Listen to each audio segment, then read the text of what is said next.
하나님의 말씀 로마서 5장 12절에서 21절의 말씀입니다. 로마서 5장 12절에서 21절의 말씀 우리 한 목소리로 같이 읽도록 하겠습니다. 시작. 그러므로 한 사람으로 말미암아 죄가 세상에 들어오고 죄로 말미암아 사망이 들어왔나니 이와 같이 모든 사람이 죄를 지었으므로 사망이 모든 사람에게 이르렀느니라.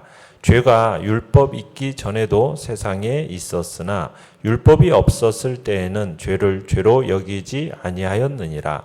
그러나 아담으로부터 모세까지 아담의 범죄와 같은 죄를 짓지 아니한 자들까지도 사망이 왕노릇하였나니 아담은 오실 자의 모형이라. 그러나 이 은사는 그 범죄와 같지 아니하니 곧 한 사람의 범죄를 인하여 많은 사람이 죽었은즉 더욱 하나님의 은혜와 또한 한 사람 예수 그리스도의 은혜로 말미암은 선물은 많은 사람에게 넘쳤느니라.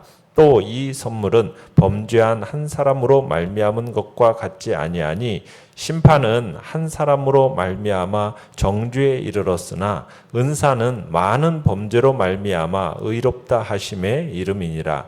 한 사람의 범죄로 말미암아 사망이 그 한 사람을 통하여 왕노릇하게 했은즉 더욱 은혜와 의의 선물을 넘치게 받는 자들은 한 분 예수 그리스도를 통하여 생명 안에서 왕노릇하리로다. 그런즉 한 범죄로 많은 사람이 정죄에 이른 것 같이 한 의로운 행위로 말미암아 많은 사람이 의롭다 하심을 받아 생명에 이르렀느니라. 한 사람이 순종하지 아니함으로 많은 사람이 죄인 된 것 같이 한 사람이 순종하심으로 많은 사람이 의인이 되리라. 율법이 들어온 것은 범죄를 더하게 하려 함이라. 그러나 죄가 더한 곳에 은혜가 더욱 넘쳤나니 이는 죄가 사망 안에서 왕노릇한 것 같이 은혜도 또한 의로 말미암아 왕노릇하여 우리 주 예수 그리스도로 말미암아 영생에 이르게 하려 함이라. 아멘. 오늘 말씀의 제목은 그 한 사람이라는 제목으로 말씀을 나눕니다. 로마서 3장 20절까지는 우리가 얼마나 처절하게 망가졌고 얼마나 하나님의 영광스러운 면전에 서는 것이 불가능한가를 우리가 보았어요. 그리고 3장 21절부터 5장 11절까지는 그런 죄인을 향한 하나님의 그 거저주시는 사랑, 복음, 그게 무엇인지가 상세하게 나와 있습니다. 자, 그럼에도 불구하고 우리가 얼마나 그런 것을 못 누리는지 아시고 주님 그 귀한 진리를 이제 다른 각도에서 조명을 해주시기 시작합니다. 우리가 어떤 사람이었고 그런 우리에게 어떤 것이 허락되었는지 이것을 보는 것이 성도가 이 세상을 살아가는 데 있어서 너무나도 중요한 방법이기 때문에 그래서 이제 이런 거를 보여주는 거죠. 자, 내용 관찰 문제 1번입니다. 자, 죄와 사망을 가져온 한 사람과 생명을 가져온 한 사람은 누구입니까? 자, 죄와 사망을 가져온 한 사람은 누구입니까? 인류의 시조이며 자연인의 대표라 할 수 있는 아담 한 사람으로 인해서 죄가 세상에 들어왔고 그 죄성과 그 죄에 대한 형벌이 아담과 연합한 그 전 인류에게 전가가 되어서 모든 사람에게 이 죄와 사망이 이르게 된 겁니다. 그리고 생명을 가져온 사람은 누굽니까? 성도의 새로운 대표자이자 둘째 아담인 그리스도의 은혜로 믿음 안에 있는 자는 다 그리스도의 의를 전가받아서 법적인 의인이 되는 것이죠. 자, 12절을 다시 한번 보시면은 그러므로 한 사람으로 말미암아 죄가 세상에 들어오고 죄로 말미암아 사망이 들어왔나니 이와 같이 모든 사람이 죄를 지었으므로 사망이 모든 사람에게 이르렀느니라. 그러니까 한 사람으로 말미암아 죄가 세상에 들어왔다 이렇게 이야기하고 있죠. 한 사람 아담의 범죄로 말미암아 죄가 사람의 삶 속으로 들어온 겁니다. 자, 여기서 들어왔다라는 이 단어는 침입해 들어오다, 쳐들어 들어오다 이런 뜻입니다. 그러니까 죄가 세상에 들어온 이후에 죄 때문에 사망이 왔습니다. 사망. 죽음이라는 것은 원래 우리의 삶 속에 없었던 거예요. 그런데 이 죄가 쳐들어와서 우리 인생을 황폐화시킨 결과로 온 것이 사망이라는 거죠. 그리고 모든 사람이 죄를 지었기 때문에 모든 사람 위에 사망이 이르렀다, 이렇게 얘기하고 있어요. 그러니까 아담이 하나님이 말씀하신 그 언약에 순종하지 않고 의지적으로 거부한 그때, 역사적인 바로 그 순간에 아담과 함께 그 모든 사람들이 전부 다 죄를 지어서 하나님의 정죄 아래로 떨어졌다, 지금 이렇게 얘기하고 있는 겁니다. 그러면서 죄가 가져온 모든 비참함, 곤고, 질고 아래로 떨어지고 사망 아래 굴복하게 되었음을 12절에서 얘기하고 있는 거죠. 17절로 가보시면은 17절에서 한 사람의 범죄로 말미암아 사망이 그 한 사람을 통하여 왕노릇하였은즉 더욱 은혜와 의의 선물을 넘치게 받는 자들은 한 분 예수 그리스도를 통하여 생명 안에서 왕노릇하리로다. 아담 한 사람의 범죄로 인하여 들어온 사망이 이제는 온 인류에게 왕노릇하게 되었어요. 그리고 한 분 예수 그리스도로 인하여서 은혜와 의의 선물을 넘치게 받은 자들이 생명 안에서 왕노릇할 거다라는 사실을 이렇게 대조하고 있습니다. 그러니까 한 사람의 범죄 때문에 우리에게 사망이 왔다고만 말하지 않고 사망이 왕노릇했다라고 얘기하고 있어요. 그러니까 사망이 쳐들어와서 이겼다라는 겁니다. 이제는 사망이 사람을 군림하고 지배하고 통제하고 장악하면서 살아가는 것이 지금 사람의 실제적인 모습이라는 거죠. 그러니까 사형 언도가 내려졌을 뿐만 아니라 그 사형 언도의 처참한 경험들을 실제적으로 지금도 하면서 살아가는 게 사람의 모습이다라는 것이 지금 사람의 모습이라는 의미입니다. 근데 하지만 예수님이 오셔서 이 사망의 세력을 잡은 자인 마귀의 일을 멸하시면서 이제는 상황이 완전히 뒤바뀌게 되었죠. 누구든지 예수님을 믿는 사람들은 더 이상 이 사망의 지배를 받지 않게 됩니다. 도리어 생명 안에서 왕노릇하게 될 거다라고 얘기하고 있죠. 그러니까 우리는 생명 안에서 왕노릇하는 이것이 한 분 예수 그리스도로 말미암아 가능하다는 이 사실에 주목을 해야 되는 겁니다. 자, 내용 관찰 문제 2번을 보시면, 자, 죄는 언제부터 세상에 있었습니까? 율법의 기능은 무엇입니까? 자, 13절에 보시면은 죄가 율법 있기 전에도 세상에 있었으나 율법이 없었을 때에는 죄를 죄로 여기지 아니하였느니라. 자, 죄는 언제부터 세상에 있었다는 거예요? 이미 율법이 있기 전 아담 이후로 죄는 있었습니다. 아담 이후부터 모세가 율법을 받기까지 약 2500년이라는 그 기간이 있는데 그 기간 동안에도 죄가 많이 있었다라는 거예요. 그런데 율법이 이르기 전에는 죄가 죄인지 인식하지 못했었다는 것뿐이지 죄는 있었어요. 자, 그런데 14절에 보시면은 아담으로부터 모세까지 아담의 범죄와 같은 죄를 지지 아니한 자들까지도 사망이 왕노릇하였나니 아담은 오실 자의 모형이라. 자, 15절에 보면 죄를 죄로 여기지도 못하고 인식하지도 못했는데 어떤 일이 일어난 겁니까? 사망이 왕노릇해 놨다는 거예요. 아담으로부터 모세까지 아담의 범죄와 같은 죄를 짓지 아니한 자들도 사망이 왕노릇했다라는 거죠. 자, 그리고 15절을 보시면은, 자, 그러나 이 은사는 그 범죄와 같지 아니하니 곧 한 사람의 범죄를 인하여 많은 사람이 죽었은즉 더욱 하나님의 은혜와 또한 한 사람 예수 그리스도의 은혜로 말미암은 선물은 많은 사람에게 넘쳤느니라. 자, 본질적으로 아담 안에서 일어난 일은 범죄라는 겁니다. 그리스도 안에서 일어난 일은 은혜요, 은사라는 거죠. 범죄에 대한 보응으로 뭐가 왔어요? 사망이 왔습니다. 은혜와 그 은사로 선물이 왔어요. 지금 이 두 개가 지금 대조가 되고 있는 거예요. 그러니까 아담 안에서 모든 사람은 자신이 행한 일의 결과를 먹게 됩니다. 반면에 그리스도 안에서는 자신이 일하지 않는 그 은혜를 선물로 받게 됩니다. 여러분, 우리가 사는 이 세상의 질서는 뭐냐면 반드시 행위에 대한 결과를 먹는 인과응보라는 그 관점으로 우리가 이 세상을 볼 수가 있어요. 어떤 원인이 있어서 어떤 결과가 온다라는 행위에 대한 결과, 이게 이 세상이 살아가는 모든 세계의 질서예요. 그런데 예수 그리스도 안에서는 달라요.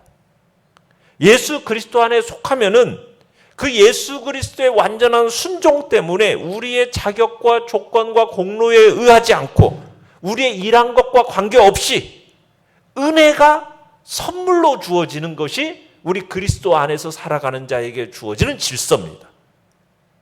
그러니까 세상의 질서와 그리스도 안에 있는 질서는 달라요. 세상의 질서는 인과응보의 질서라면 우리 그리스도 안에 있는 질서는 값없이 주어지는 은혜의 질서라는 거예요. 은혜의 질서. 자, 16절을 보시면 또 이 선물은 범죄한 한 사람으로 말미암은 것과 같지 아니하니 심판은 한 사람으로 말미암아 정죄에 이르렀으나 은사는 많은 범죄로 말미암아 의롭다 하심의 이름이니라. 자, 한 사람이 죄를 지은 직접적인 결과는 뭡니까? 심판과 정죄입니다. 죄는 반드시 하나님의 심판대 앞에 사람을 세우고 그 결과는 사형 언도라는 거죠. 이미 모든 판결은 끝이 났어요. 형이 그냥 집행되는 순간만 남아있을 뿐입니다. 모든 아담 안에 있는 사람은 아담 안에서 이 한 범죄에 동참함으로 이미 심판을 받고 정죄에 넘겨진 겁니다. 이제 형 집행날만 기다리고 있는 거예요. 반면에 그리스도 안에 있는 이 한 순종은 어떤 일을 가져왔다고 얘기하고 있습니까? 한 사람 그리스도 안에 있는 은사는 많은 범죄를 인하여 의롭다 하심에 이르렀느니라. 우리가 그리스도 안에서 의롭다함을 받을 때 어떻게 의롭다함을 받았어요? 이런 겁니다. 우리가 아담의 안에서 함께 지었던 그 범죄가 말할 것도 없고 우리가 과거에 지었던 죄, 또 지금 짓고 있는 죄, 미래에 있는 모든 죄, 우리뿐 아니라 과거에 살았던 모든 사람과 지금 살고 있는 모든 사람과 앞에 또 앞으로 살게 될 모든 사람의 모든 죄를 위하여 예수 그리스도께서 희생제물을 드린 거예요. 그래서 예수 그리스도를 믿을 때 그 많은 죄가 다 용서가 됩니다. 아담 안에서 지은 죄가 용서되는 것은 말할 것도 없고요. 그 죄 때문에 여러분의 우리 안에 상속되어진 그 부패, 거짓, 죄악, 이 모든 것들이 다 용서가 되어집니다. 여러분의 그 현재와 미래와 그 이르는 많은 죄가 다 그리스도 안에서 용서되어짐을 이야기하고 있는 거죠. 용서만 아니라 우리를 이제는 뭐라고 여깁니까? 의롭다 여김이 되어진다. 지금 이 얘기를 하고 있는 겁니다. 자, 연구한 묵상 문제 3번입니다. 아담과 예수 그리스도를 계속해서 비교하는 바울의 의도는 무엇일까요? 여러분, 이 본문을 해석함에 있어서 우리 정통적인 교회들이 인정하는 교훈은 뭐냐면 대표성의 원리예요. 대표성의 원리. 아담 한 사람이 범죄할 때 여러분, 그 아담은 언약적인 대표요 머리였어요. 아담에게 속해 있는 모든 사람들, 아담 안에서 앞으로 태어날 모든 사람들의 어떻게 보면은 언약적인 대표로서 지금 아담이 행동을 하게 되었다는 얘기입니다. 하나님에 의해서 처음으로 창조된 전 인류의 시조 아담은 전 인류의 대표로서 하나님과 그 선악과 언약을 체결한 거예요. 이 언약을 지킬 경우에는 아담과 그와 연합한 전 인류가 영생과 영복을 받게 되지만 그 선악과의 언약을 불이행할 경우에는 모두가 사망과 형벌 아래 놓이게 된다는 거였어요. 그러니까 아담의 행위는 아담 안에 속해 있는 모든 사람들에게 결과와 영향을 미치도록 되어 있었다는 거죠. 자, 그런데 불행히도 아담이 이 언약을 어떻게 해버렸어요? 어기었죠. 그러면서 아담 자신은 물론 아담과 연합한 모든 인류가 아담과 동일한 죄를 범하진 않았음에도 불구하고 동일한 죄의 영향 아래 놓이게 되었다. 이게 이 대표성의 원리입니다. 자, 그 대표성의 원리가 우리가 그리스도 안에서 예수 때문에 구원받게 되는 이유에도 동일하게 해당이 되어지는 거예요. 우리가 아담 안에서 죄에 참여하게 되고 그 죄의 결과를 상속받게 되고 그 결과로 인해서 우리가 곤고와 사망의 형벌, 그 고통 아래 굴복한 것과 똑같은 원리로 우리가 예수 그리스도를 믿게 되면요, 그리스도 안에 속하게 되고 그리스도가 하신 모든 행위와 그분이 한 모든 일에 우리가 참여하게 되는 거예요. 그래서 그 결과를 우리가 상속받게 되는 거고 영원한 생명과 영원한 영광을 우리가 상속받게 되는 겁니다. 우리가 일한 것 없이 값 없이 죄인된 우리가 용서받고 하나님의 그 복된 은혜 안에 참여하게 되는 이유가 바로 여기에 있는 거예요. 대표성의 원리. 그리고 그리스도 안에 있는 전가라는 단어예요. 그러니까 우리의 모든 죄가 예수님께로 다 옮겨졌기 때문에, 그러면서 예수의 그 모든 의와 영광이 우리에게로 옮겨졌기 때문에, 그 복된 전가 때문에 우리가 이 구원에 참여하게 된다는 거죠. 우리가 아담과 하와의 이 한 결정적인 범죄 안에 동참함으로써 죄인으로서 그 죄를 다 상속받고 그 죄의 비참함까지 다 상속받게 되었던 것처럼 이제는 예수를 믿음으로 말미암아 예수 그리스도의 그 모든 은택과 은혜와 공로를 상속받게 되는 영광을 우리가 얻게 되었다는 겁니다. 이게 대표성의 원리요, 그리고 전가라는 그런 방식을 통해서 우리에게 주어진 놀라운 은혜가 예수 그리스도 안에서 나타나게 된 거죠. 느낀 점 4번입니다. 인류의 조상 아담은 사탄의 유혹에 넘어가 하나님의 말씀을 거역했습니다. 나도 하나님의 말씀에서 벗어나고 싶은 충동을 느낀 적이 있습니까? 여러분, 이 죄라는 것이 얼마나 끔찍하고 정말 무서운 것인지를 우리는 느껴야 됩니다. 여러분, 죄를 지은 아담과 하와는 하나님이 경고하신 그대로 진짜 사망의 심판을 받게 되었어요. 육체적으로 영원히 살 수 없게 되었고 죽음을 맛보게 되었고요. 하나님의 은혜로부터 단절되어졌고 하나님의 동산에서 영원히 행복하게 그 살 특권을 상실하고 평생 수고를 해야만이 육체의 생명을 보존할 수 있는 운명이 되었어요. 그리고 에덴 동산에서 쫓겨나 버렸다고요. 그러니까 죄는 반드시 심판이 따르게 되어 있습니다. 하나님의 무한한 사랑의 대상일지라도 범죄했을 때는 가차없이 심판하시는 것이 공의의 하나님의 속성이에요. 그렇기 때문에 우리는 이 죄에 대한 두려움이 있어야 되고 죄를 멀리하고 미워해야 됩니다. 자그마한 죄를 할지라도 사망을 초래한다는 사실을, 그 진리를 우리는 유념하고 우리가 혹여나 실수로 죄를 범했을지라도 그것이 아무리 사소한지라도 예수 그리스도의 보혈의 공로를 의지해서 하나님 앞에 신속히 회개함으로 그 죄에서 우리는 깨끗함과 자유함을 얻어야 되는 거죠. 죄는 반드시 하나님의 심판이 따라난다는 그 만고불변의 원리를 우리는 유념하면서 이 땅을 살아가야 될 것입니다. 결단과 적용 5번입니다. 한 사람의 역할이 아주 중요합니다. 나는 어떤 역할을 하는 사람입니까? 다른 사람에게 선한 영향력을 끼치기 위해 결단해야 할 것은 무엇입니까? 자, 우리 개개인이 아담이나 그리스도처럼 전 인류에게 영향을 끼치는 건 아니에요. 그렇지만 우리는 나름대로 우리 주변 사람들에게 영향을 끼치며 살아가는 존재들입니다. 그런 면에서 우리 한 사람 한 사람은 우리가 간과할 수 없는 중요한 존재라는 거죠. 교회나 사회나 우리가 나 한 사람의 존재로부터 시작되는 거 아니겠습니까? 그러니까 나 한 사람의 행동에 의해서 집단이 큰 영향을 받게 되는 겁니다. 한 사람 한 사람의 그 의식과 한 사람 한 사람의 그 행동이 우리 교회의 위상을 결정짓게 된다는 사실. 그렇다면 내 한 사람의 신앙생활이 또 우리 가족의 어떻게 보면 운명이 달라지게 만드는 거 아니겠습니까? 그렇다면 나 한 사람으로 인해서 많은 사람들에게 유익이 되돌아가도록 우리가 해야겠죠. 나 한 사람으로 인하여 많은 사람들이 하나님을 찾고 하나님께 감사하도록 만들어야겠죠. 내가 거룩한 생활로 살아감으로 말미암아 사람들에게 감화를 주고 빛과 소금으로서의 그 역할을 감당해서 많은 사람들에게 그리스도의 진리를 보여주는 자로 우리가 살아가야 될 것입니다.